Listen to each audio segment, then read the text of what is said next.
तर मित्रांनो, ब्लॉगची सुरुवात साक्षीच्या एक शायरीनेच होणार. बोलशील ना? थांब जरा आठवायला लागेल. आठव. आपण दोघंही आपापल्या जबाबदाऱ्या वाटून घेऊ. तू टिकवण्याचा प्रयत्न कर, मी निभवण्यात कधीच कमी पडणार नाही.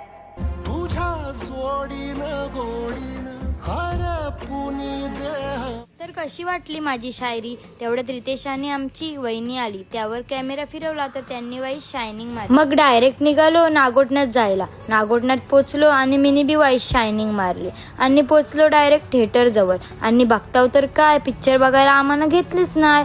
मग काय, तोंड पाडून निघालो तर नवरा बोलतोय थांब तुला मी गोड करतो. मग त्यांनी नेली चॉकलेट बाउल खायला. एक बाजूला मी नाराज पण होते आणि एक बाजूला हॅप्पी पण होते. मग नवरा बोलला फक्त 2 मिनिटं थांब, मग अजून हॅप्पी होशील. तेवढ्यात रितेश आला वेटर बनून घेऊन. मग मिनी बी लगेच खाऊन घेतला, जरा बेस लागला आणि तिथनं गेलो डायरेक्ट चायनीज खायला. तर बघते तर काय, नवरा माझा शायनिंग मारतोय. मग त्याला बोललो आता झालं लग्न तर बस कर. त्यानंतर जाम भूक लागलेली, मग घेतला पहिले सर्वांनी खाऊन आणि ब्लॉग इथंच एंड केला. नेक्स्ट ब्लॉग लवकरच येईल. Bye bye guys.